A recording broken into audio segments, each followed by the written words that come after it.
Welcome, deep divers. Today, we're plunging into something that feels incredibly relevant, almost ripped from tomorrow's headlines, really. Mm. It's a kind of guide, you could say, for anyone just trying to navigate the sheer speed of change we're all experiencing. If you've ever felt that sort of background hum of global anxiety, maybe wondered how to ground yourself with so much information flying around, well, this deep dive is definitely for you. We're going to unpack Yuval Noah Harari's really profound and very timely work, 21 Lessons for the 21st Century. It really is. It's such a pivotal piece in, what you could call Harari's intellectual trilogy. Most people know him from Sapiens, right? Where he mapped out humanity's past, that improbable journey from, well, obscure ape to planetary master. And then there was Homo Deus looking way ahead, envisioning our tech-advanced, maybe even post-human future. But 21 Lessons, this one shifts focus completely. Yeah, it's different. It's not about the distant past or some far-off future. It's about right now, today. It feels like his urgent intervention into our present moment, really grappling with the immediate challenges, the just dizzying speed of it all, and the deep uncertainties that really define things currently. Exactly, you put it perfectly. It's like Harari's essential user's manual for living today. We're living in a time where it often feels like, trying to drink from a fire hose, new questions, new dilemmas popping up faster than we can even process the old ones. And Harari, with that unique ability he has to blend the big historical picture with this sharp look into the future, he steps in not to give definitive answers maybe, but crucial ways to understand it all. Mm-hmm. And what really sets 21 Lessons apart from those other grand narratives is its structure. It's quite different. It's actually a collection of essays. Each one is a focused dive into a specific pressing issue. It's almost like he's giving us a sort of modular toolkit for thinking about modern life, letting us confront these complex problems one by one, but also showing how they're all connected, aren't they? And the sheer range of topics he hits.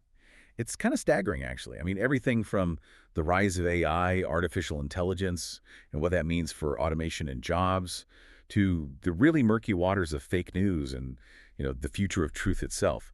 He tackles massive societal shifts, things like immigration, the pull of religion, the resurgence of nationalism we're seeing. And he even gets into some of those really old questions, like the meaning of life, but reframes them for this age, an age just overwhelmed by data. Yeah, what he's doing, I think, is helping us filter all that, helping us interpret this huge array of stuff. So rather than giving us one single grand theory, he's equipping us with the mental models we need, to navigate the paradoxes, the complexities. He's really encouraging us to think more critically about the forces shaping our world right now. And that's exactly our mission for this deep dive. We want to pull out the most impactful insights from this user's manual. Help you grasp what Harari thinks is truly essential for not just, well, surviving, but actually thriving in this often bewildering 21st century landscape. So let's maybe start by diving into one of his most provocative points about technology and the future of work. Okay. Harari is just masterful at connecting those dots, isn't he, between tech advances and just fundamental human experience. A really central theme running through these essays is the profound impact of AI and automation, particularly his, well, stark warning about the potential for millions, maybe even billions of jobs to just disappear within our lifetimes. Right, and this is where he introduces that really controversial idea he calls the useless class. Could you maybe unpack that a bit? What does he mean by useless there? It sounds harsh. And why is it such a profound challenge more than just, say, unemployment? Yeah, it's a concept that it really hits hard because it goes way beyond just economic displacement. Harari isn't simply talking about people being out of work. He's talking about a future where huge numbers of people might be rendered redundant by AI, and not just in manual jobs, but cognitive tasks too, thinking jobs. So the useless class isn't about not having a job. It's about maybe no longer having a clear economic role or social role or even a purposeful role in society. If machines can do things more efficiently, maybe even more creatively, then what's the inherent value of a human in that economic system? He points out this isn't just a material problem like poverty, though that's part of it. It's also a deep psychological crisis, an existential one, about meaning, identity, when society often ties our self-worth so directly to what we do. That's a really powerful framing. He does mention potential solutions, things like universal basic income, but he also quickly questions if that really solves the deeper need, that psychological need for purpose. Does Harari offer any specific ways individuals might find meaning if those traditional roles just evaporate? He does touch on it, but it's a difficult area. No easy answers. He suggests we'd probably need radical shifts in education. Focusing on cultivating skills AI can't easily replicate, creativity, emotional intelligence, critical thinking, that sort of thing. But maybe even more profoundly, he kind of posits that we might need to redefine what meaning itself means.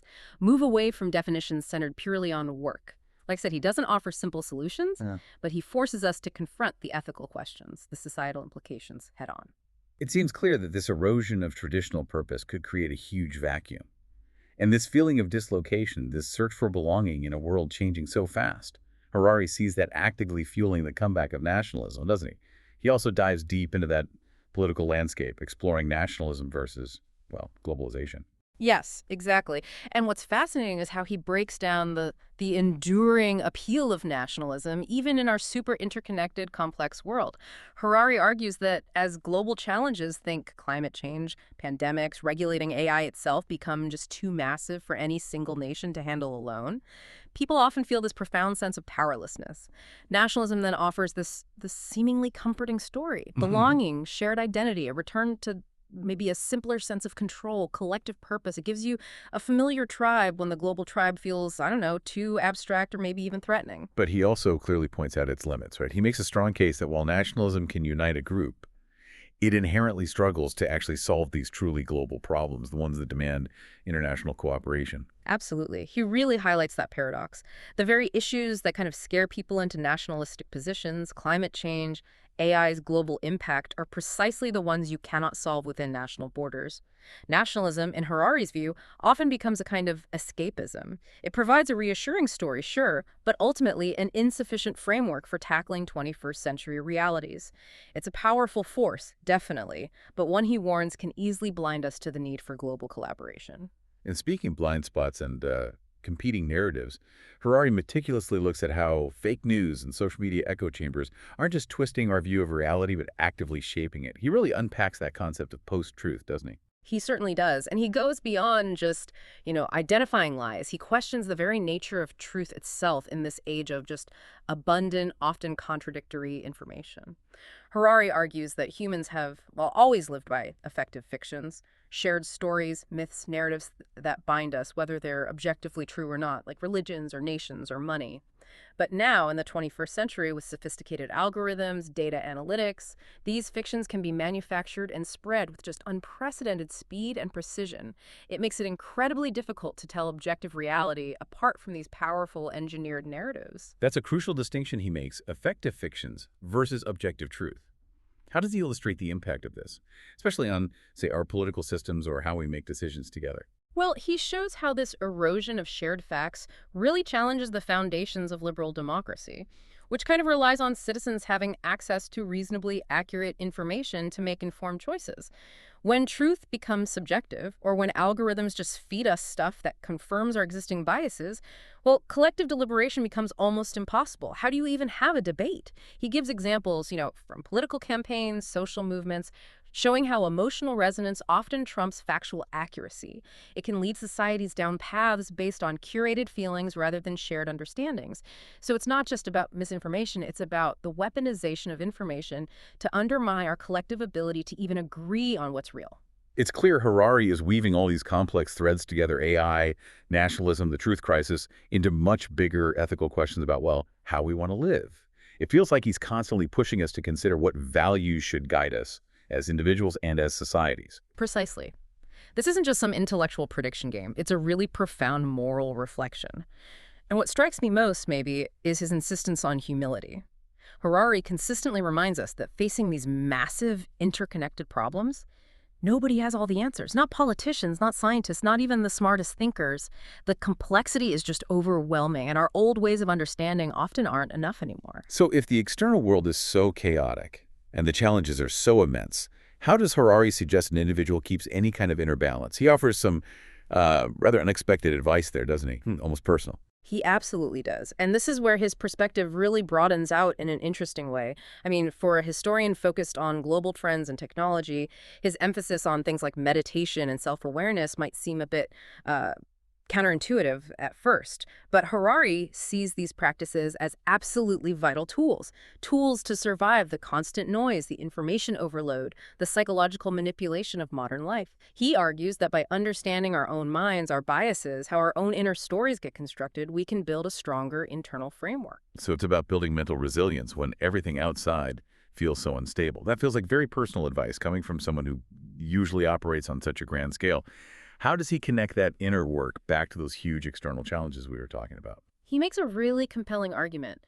If we don't understand our own minds, we become incredibly vulnerable to external manipulation. It makes perfect sense when you think about it. In a world awash with those affective fictions we discussed, figuring out what's real from what's constructed, well, that starts with understanding how we construct our own realities, our own biases. Meditation, in his view, isn't about escaping the world. It's about gaining the clarity to engage with it more wisely, more thoughtfully. It's about cultivating that inner stillness needed to think critically instead of just being swept away by fear or anger or, tribal loyalties.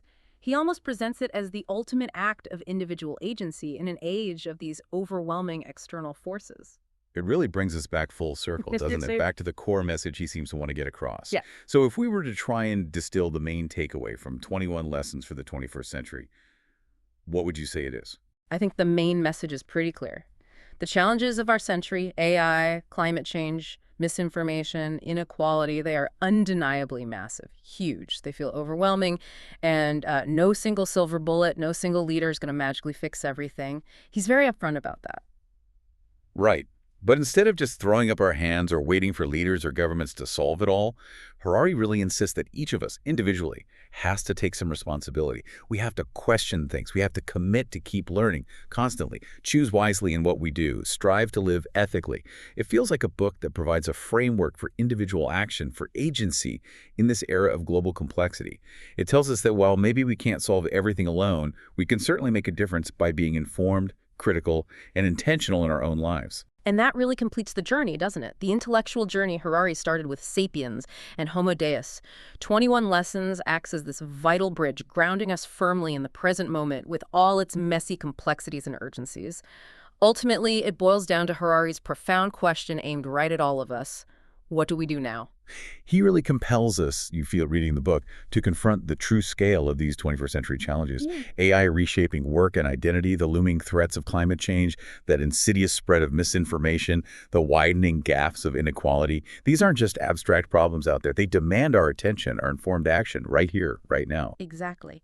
So as you reflect on this deep dive, maybe here's a provocative thought to leave you with. Harari places immense emphasis on individual responsibility in navigating this complex world. So if you consider the massive challenges we've touched on today, the rise of AI, fighting misinformation, the search for meaning, what specific area, just one perhaps, will you choose to question more deeply? Or to learn more about? Or maybe to act upon with wisdom and ethical consideration? Where will you focus your energy to make a personal difference in this uncertain century? That really is the challenge Harari lays down for us, isn't it? To engage thoughtfully, critically, rather than just disengage out of despair or overwhelm. We really hope this deep dive into 21 Lessons for the 21st Century has given you some valuable frameworks for thinking about all this. Definitely stay tuned for more deep dives into books that help us understand our past, our present, and maybe glimpse our future. And if you found this useful, please do like, subscribe, maybe share it with someone else who might benefit from these insights. Until next time, keep digging deeper.